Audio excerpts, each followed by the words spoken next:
सार संग्रह के यूट्यूब चैनल पर आप सभी का स्वागत है। आज के टॉपिक पर बात करेंगे डेली करंट अफेयर। ठीक है बच्चों, आज का पहला क्वेश्चन है, बांग्लादेश की प्रधानमंत्री शेख हसीना को कौन से कार्यकाल के लिए पुनः चयनित किया गया है? ऑप्शन ए 4वें, ऑप्शन बी 5वें, ऑप्शन सी 6वें और ऑप्शन डी 7वें। इसका सही जवाब होगा ऑप्शन बी 5वें कार्यकाल के लिए बांग्लादेश की प्रधानमंत्री शेख हसीना को पुनः चयनित किया गया है। ठीक है बच्चों, बांग्लादेश के प्रधानमंत्री शेख हसीना को 5वें कार्यकाल के लिए पुनः चुना गया है, जो देश की राजनीतिक परिदृश्य में एक महत्वपूर्ण उपलब्धि है। शेख हसीना अवामी लीग पार्टी के नेता है, जो संसदीय चुनाव में 299 सीटों में से 216 सीट जीत हासिल की है। ठीक है बच्चों, 299 सीटों में से शेख हसीना की पार्टी को कितने सीट मिले हुए हैं? तो 216 सीट हासिल किए हुए। स्वतंत्र उम्मीदवारों में से 52 सीटों ने जीत हासिल किया है, जबकि अन्य राजनीतिक दल में ताकत जातीय पार्टी को 11 सीट मिला हुआ है। ठीक है बच्चों, इस मुख्य विपक्षी दल बांग्लादेश नेशनल पार्टी यानी बीएनपी ने चुनाव का बहिष्कार किया था। ठीक है बच्चों, बांग्लादेश के संसद का क्या नाम है बच्चों? तो जातीय संसद। इसे हम और किस नाम से जानते हैं? हाउस ऑफ द नेशन के नाम से भी हम जानते हैं। ठीक है बच्चों, हमेशा एग्जाम में पूछा जाता है कि बांग्लादेश के संसद का क्या नाम है, तो जातीय संसद या हाउस ऑफ द नेशन। ठीक है बच्चों, आगे देखते हैं। इस संसद में 350 सदस्य होते हैं, जिनमें 350 सदस्यों में से 300 सदस्य वोटिंग के माध्यम चुने जाते हैं और 50 सदस्य महिलाओं के लिए आरक्षित किए गए हैं। ठीक है बच्चों, 350 सदस्यों में से 300 सदस्य वोटिंग के माध्यम से चुने जाते हैं और 50 सीटें महिलाओं के लिए सीट आरक्षित किए गई है।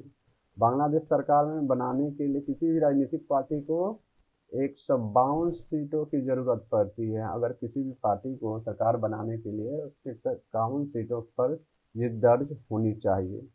और यह संसदीय चुनाव कितने वर्ष काल पर होता है बच्चों? यह 5 साल पर यह चुनाव किया जाता है। बांग्लादेश में 2 प्रमुख पार्टियां हैं। कौन सी पार्टियां हैं बच्चों?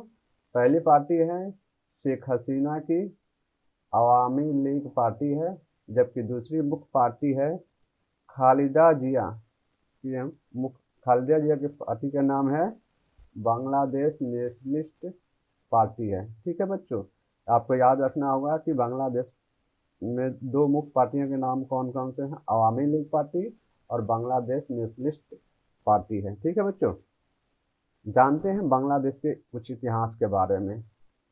बांग्लादेश 1947 से पहले भारत का हिस्सा हुआ करता था। उस वक्त बांग्लादेश का क्या नाम था बच्चों?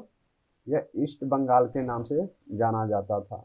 भारत पाकिस्तान के विभाजन के 8 साल बाद यानी 1955 में ईस्ट बंगाल का नाम बदलकर क्या कर दिया गया बच्चों? ईस्ट पाकिस्तान कर दिया गया है। ठीक है बच्चों, ये नाम बहुत ही महत्वपूर्ण है कि ईस्ट बंगाल का नाम बदलकर 1955 ईस्वी में क्या कर दिया गया बच्चों? तो ईस्ट पाकिस्तान कर दिया गया। 1971 में भारत पाकिस्तान युद्ध के बीच ईस्ट पाकिस्तान का नाम बदलकर बांग्लादेश कर दिया गया है। ठीक है बच्चों, 1971 में भारत पाकिस्तान युद्ध के बीच ईस्ट पाकिस्तान का नाम बांग्लादेश कर दिया गया है। उस वक्त देश की सत्ता में कौन सी पार्टी थी बच्चों? अवामी लीग पार्टी थी, जब जो 1971 में जब भारत युद्ध के बीच लड़ाई हुआ था। ठीक है, उस समय शेख मुजीबुर रहमान बांग्लादेश के पहले राष्ट्रपति थे और फिर उसके बाद वो प्रधानमंत्री भी बने। ठीक है, अगर आपसे पूछा जाए कि बांग्लादेश के संस्थापक कौन थे, तो शेख मुजीबुर रहमान को ही बांग्लादेश का संस्थापक माना जाता है। वह 17 अप्रैल से 1971 से लेकर 15 अगस्त 1975 तक देश के प्रधानमंत्री भी रहे थे। ठीक है बच्चों, लेकिन उनकी हत्या कर दी गई। मुजीबुर रहमान की हत्या के बाद अवामी लीग पार्टी का बागडोर उनकी बेटी शेख हसीना ने संभाले। ठीक है, 1981 ईस्वी में शेख हसीना अवामी लीग पार्टी की नेता चुनी गई थी। बच्चों यह डेट याद रखना, यह बहुत ही इम्पोर्टेंट है। ठीक है, 1981 में शेख हसीना ने अवामी लीग पार्टी की नेता चुनी गई। उसके बाद शेख हसीना 1996 से 2000 तक और 2000 से 13 तक वह 2 बार प्रधानमंत्री के रूप में भी उन्होंने काम किया। ठीक है बच्चों, परंतु 2014 ईस्वी में जब चुनाव हुआ था तो विपक्षी पार्टी ने 2014 के इलेक्शन को बहिष्कार किया था।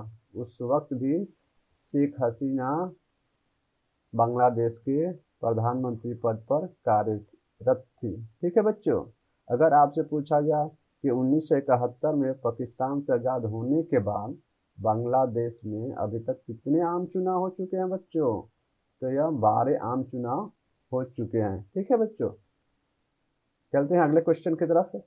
किस शहर ने भारत में 10 लाख से अधिक आबादी वाले शहरों में महिलाओं के लिए, ठीक है बच्चों, महिलाओं के लिए शीर्ष शहर का पुरस्कार जीता है?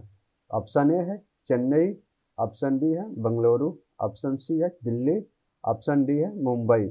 इसका सही जवाब होगा ऑप्शन ए चेन्नई। ठीक है बच्चों, देश की आर्थिक वृद्धि में इन शहरों की भूमिका के अध्ययन के लिए 113 शहरों की पहचान की गई है। ठीक है बच्चों, इस सूची में 113 शहरों को कितने श्रेणियों में बांटा गया बच्चों, तो यह 2 श्रेणियों में बांटा गया है। ठीक है, यह अवतार ग्रुप के TCWI 2023 के अध्ययन के आधार पर यह रिपोर्ट जारी की गया है। ठीक है बच्चों, पहले श्रेणी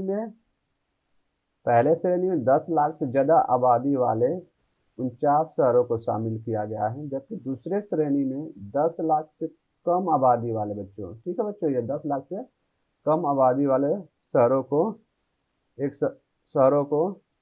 64 शहरों को रखा गया है। पहले बार आपको पूछा जाएगा बच्चों, पहली श्रेणी में 10 लाख से ज़्यादा आबादी वाले कितने शहरों को शामिल किया गया है, तो 49 शहर को शामिल किया गया है, जबकि 10 लाख से कम आबादी वाले शहर कितने थे, तो 64 शहर को शामिल किया गया है।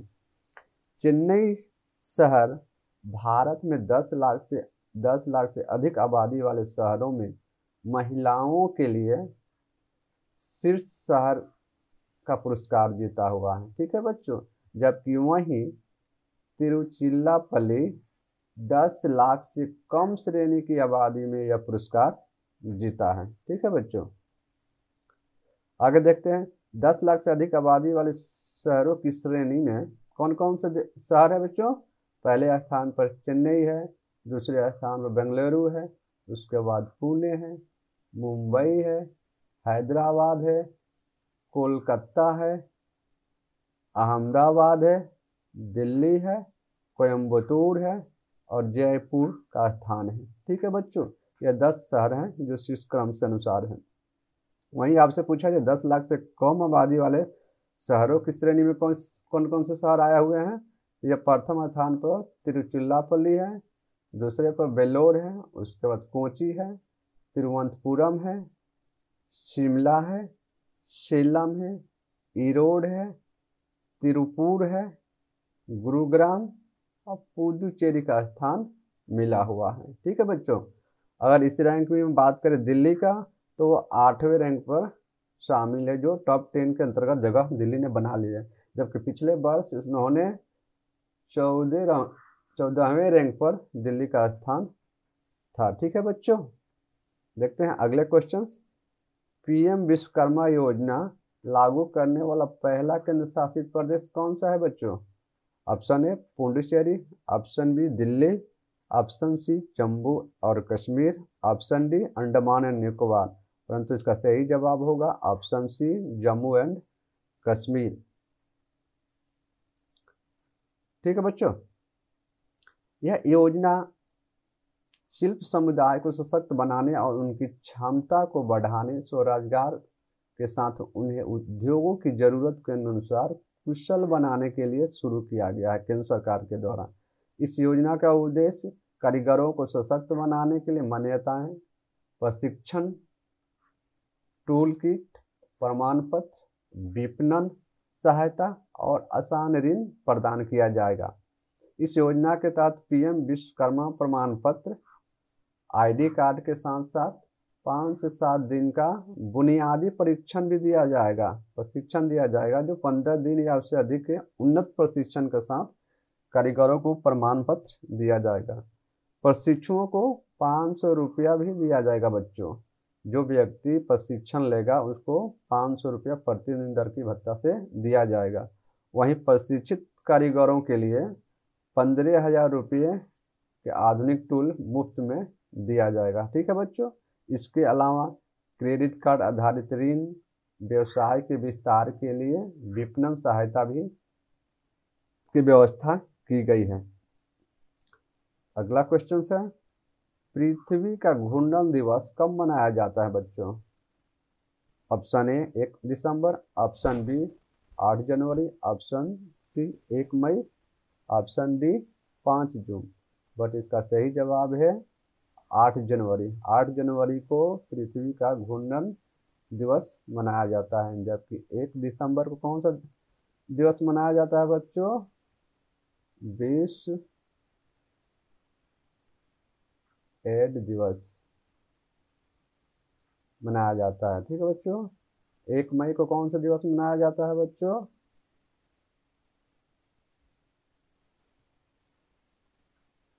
मजदूर दिवस मनाया जाता है बच्चों। ठीक है।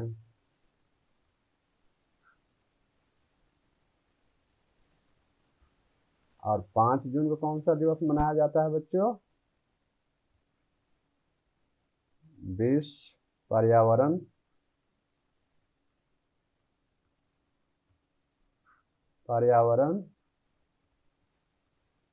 दिवस मनाया जाता है। ठीक है बच्चों। अगर आपसे पूछा जाए कि पृथ्वी का घूर्णन दिवस कब मनाया जाता है तो 8 जनवरी को। 1 दिसंबर को कौन सा मनाया जाता है दिवस? तो विश्व एड्स दिवस मनाया जाता है। जबकि 1 मई को मजदूर दिवस मनाया जाता है और 5 जून को विश्वकर्मा दिवस मनाया जाता है। ठीक है बच्चों।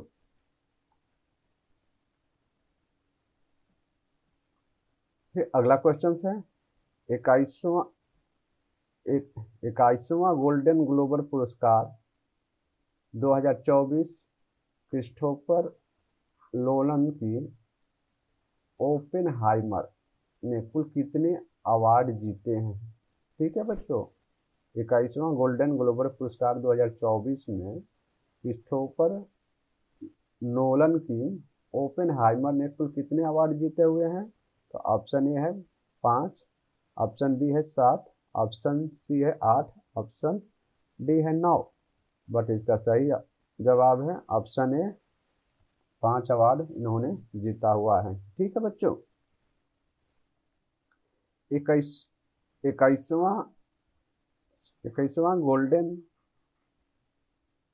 गोल्डन ग्लोब पुरस्कार अमेरिका के कैलिफोर्निया के बेवर्ली हिल्स में आयोजित किया गया है बच्चों। अगर पूछा जाए कि यह अवार्ड कहाँ पर आयोजित किया गया है तो अमेरिका के कैलिफोर्निया के बेवर्ली हिल्स में आयोजित किया गया है। स्टैंड अप कॉमेडियन और एक्टर्स जोय कोय द्वारा गोल्डन ग्लोब अवार्ड 2024 को होस्ट किया गया है। ठीक है बच्चों। इस पुरस्कार में मार्गो रॉबी की फिल्म बर्बी सबसे ज़्यादा कुल 9 श्रेणी में पुरस्कार जीता है, जबकि ओपेनहाइमर को 8 श्रेणी में चयनित किया गया है, जबकि लियोनार्डो डी कैप्रियो की film killers of the floor moon को 7 श्रेणियों में नॉमिनेटेड किया गया है। ठीक है बच्चों। बेस्ट एक्टर, बेस्ट डायरेक्टर और बेस्ट फिल्म सहित क्रिस्टोफर नोलन की हाइमर ने कुल 5 अवार्ड जीते हैं इस पुरस्कार में। ठीक है बच्चों, याद करिएगा, ये बहुत ही इम्पोर्टेंट है कि 21वां गोल्डन ग्लोबल पुरस्कार में क्रिस्टोफर नोलन के ओपन हाइमर ने कुल कितने अवार्ड जीते हुए हैं बच्चों? तो 5 अवार्ड जीते हुए हैं। या कुल कितने श्रेणियों में चयनित किया गया है? तो 8 श्रेणी में चयनित किया गया है, जबकि killers of the flower moons को 7 श्रेणियों में नॉमिनेटेड किया गया है। जानते हैं गोल्डन ग्लोबल पुरस्कार के बारे में। गोल्डन ग्लोबल पुरस्कार अमेरिका और अंतर्राष्ट्रीय फिल्म टेलीविजन दोनों में उत्कृष्ट कार्यों को दिया जाने वाला पुरस्कार है। पहला गोल्डन ग्लोबल पुरस्कार कब दिया गया है बच्चों? जनवरी 1944 को लॉस एंजल्स में आयोजित किया गया था। ठीक है बच्चों, यह पुरस्कार हॉलीवुड फॉरेन प्रेस एसोसिएशन यानी HFPA द्वारा प्रदान किया जाता है। ठीक है बच्चों, अगर आपसे पूछा जाए गोल्डन ग्लोबल पुरस्कार किसके द्वारा प्रदान किया जाता है, तो हॉलीवुड फॉरेन प्रेस एसोसिएशन द्वारा प्रदान किया जाता है। अगर भारत की बात करें कि भारत में किस व्यक्ति को गोल्डन ग्लोबल पुरस्कार से सम्मानित किया गया है, तो बच्चों भारत के AR रहमान को सर्वप्रथम से सम्मानित किया गया है। उनकी फिल्म स्लमडॉग मिलियनेयर के लिए यह सम्मानित किया गया है। ठीक है, और भारत के यह पहले व्यक्ति हैं। ठीक है बच्चों, यह याद करके रखिएगा। ठीक है, चलते हैं अगले क्वेश्चन की तरफ। भारतीय ओलंपिक संघ ने किसको मुख्य कार्यकारी अधिकारी यानी CEO नियुक्त किया है? ऑप्शन ए है राकेश शर्मा, ऑप्शन बी है रीना वर्मा, ऑप्शन सी है रघुराम अय्यर, ऑप्शन डी है मुकेश राणा। इसका सही जवाब है रघुराम अय्यर। ठीक है बच्चों, भारतीय ओलंपिक संघ ने रघुराम अय्यर को मुख्य कार्यकारी नियुक्त किया गया है। अय्यर इससे पहले IPL Rajasthan royal, Lucknow super giants और राइजिंग पुणे सुपर जायंट्स और ISL क्लब ATK मोहन बागान के मुख्य कार्यकारी अधिकारी के रूप में ये काम कर चुके हैं। ठीक है, इतने संस्थाओं में रघुराम अय्यर ने काम कर चुके हैं। ठीक है बच्चों, अगला क्वेश्चन है 4 star of destiny and autobiography शीर्षक से किसने अपनी आत्मकथा लिखी है? ठीक है बच्चों, ऑप्शन ए है general VK Singh, option B है general Manoj Mukund Naravane, option C general Dinesh Tripathi, option D general DK Singh. इसका सही जवाब होगा option B general Manoj Mukund Naravane. ठीक है बच्चों, देखते हैं भारतीय सेना के पूर्व सेना अध्यक्ष जनरल मनोज मुकुंद नरवणे ने 4 stars of destiny and autobiography शीर्षक से अपनी आत्मकथा लिखी है। जो यह बुक है नरवणे की 4 स्टार ऑफ डेस्टिनी। ठीक है बच्चों, उन्होंने अपनी आत्मकथा में चुनौतियों, जीत और महत्वपूर्ण क्षणों का खुलासा किया है। नरवणे ने 28वें सेना प्रमुख के रूप में कार्य किया है। उन्होंने दिसंबर 2019 से अप्रैल 2022 तक भारतीय सेना का उत्कृष्ट नेतृत्व किया है। ठीक है बच्चों, देखते हैं अगले क्वेश्चन को। जनरल VK सिंह ने किसके द्वारा लिखित पुस्तक संस्कृति के आयाम का विमोचन किया गया है? Option A Manorama Mishra, option B Kusum Sharma, option C Manohar Gupta, option D Gyan Yadav. इसका सही जवाब है ऑप्शन ए मनोरमा मिश्रा। ठीक है बच्चों, जनरल VK सिंह ने मनोरमा मिश्रा द्वारा लिखित पुस्तक संस्कृति के आयाम का विमोचन किया है। ठीक बच्चों, यह हिंदी भाषा में लिखी गई है। यह पुस्तक शिक्षा मंत्रालय के तहत कार्यरत नेशनल बुक ट्रस्ट भारत द्वारा प्रकाशित की गई है। यह पुस्तक भारतीय ज्ञान, परंपरा और संस्कृति के बारे में चर्चा किया गया है बच्चों। ठीक है बच्चों, ज्ञान, परंपरा और संस्कृति के बारे में बात की गई। यह पुस्तक सांस्कृतिक परंपराओं और लोक समृद्धि के इर्द गिर्द बुनी गई एक त्रिकोणीय संरचना है जिसमें स्वतंत्र अध्याय संकलित किया गया है। ठीक है बच्चों, हर एग्जाम में एक प्रश्न बुक से संबंधित क्वेश्चन पूछा जाता है जो आपको एग्जाम की दृष्टि से यह बहुत ही महत्वपूर्ण है।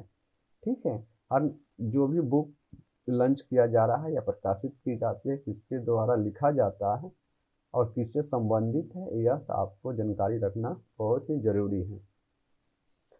अगला क्वेश्चन है, अंतर्राष्ट्रीय पर्पल उत्सव 2024 किस राज्य में आयोजित किया गया?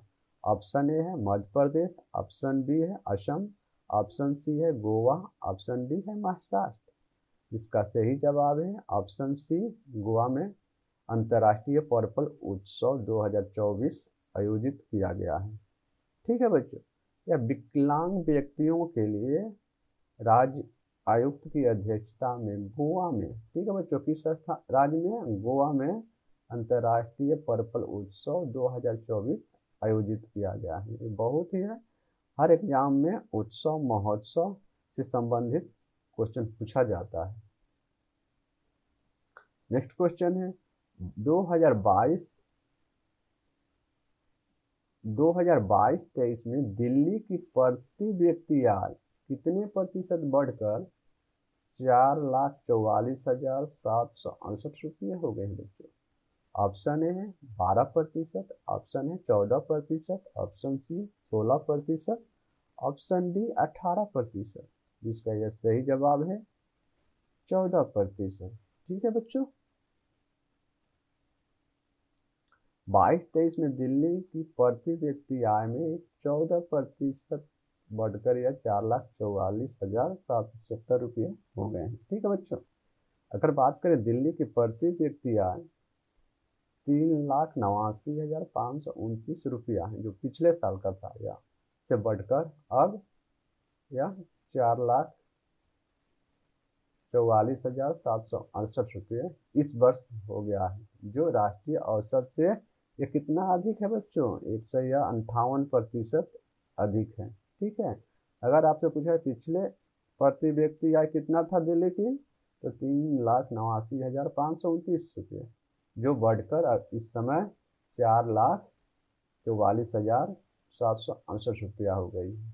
अगर बात करें 2023 में प्रतिदिन औसतन 41 लाख यात्रियों ने बसों से यात्रा की। ठीक है, दिल्ली में देश में सबसे अधिक न्यूनतम वेतन, ठीक है बच्चों, जो प्रत्येक 6 माह में वृद्धि होती है, या अकुशल श्रमिकों के लिए 17,449 रुपये मिलता है, जबकि अर्ध कुशल श्रमिकों के लिए 19,279 रुपये मिलता है, जबकि कुशल श्रमिकों का वेतन 21,215 रुपया निर्धारित किया गया है।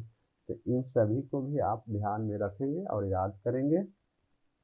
ठीक है बच्चों, तो अगर यह हमारा सेशन अच्छा लगा तो प्लीज़ हमारे चैनल को लाइक करें, सब्सक्राइब करें और अधिक से अधिक अपने दोस्तों के बीच शेयर करें। तब तक मिलते हैं नेक्स्ट सेशन में, तब तक खुश रहिए, मस्त रहिए, पढ़ते रहिए।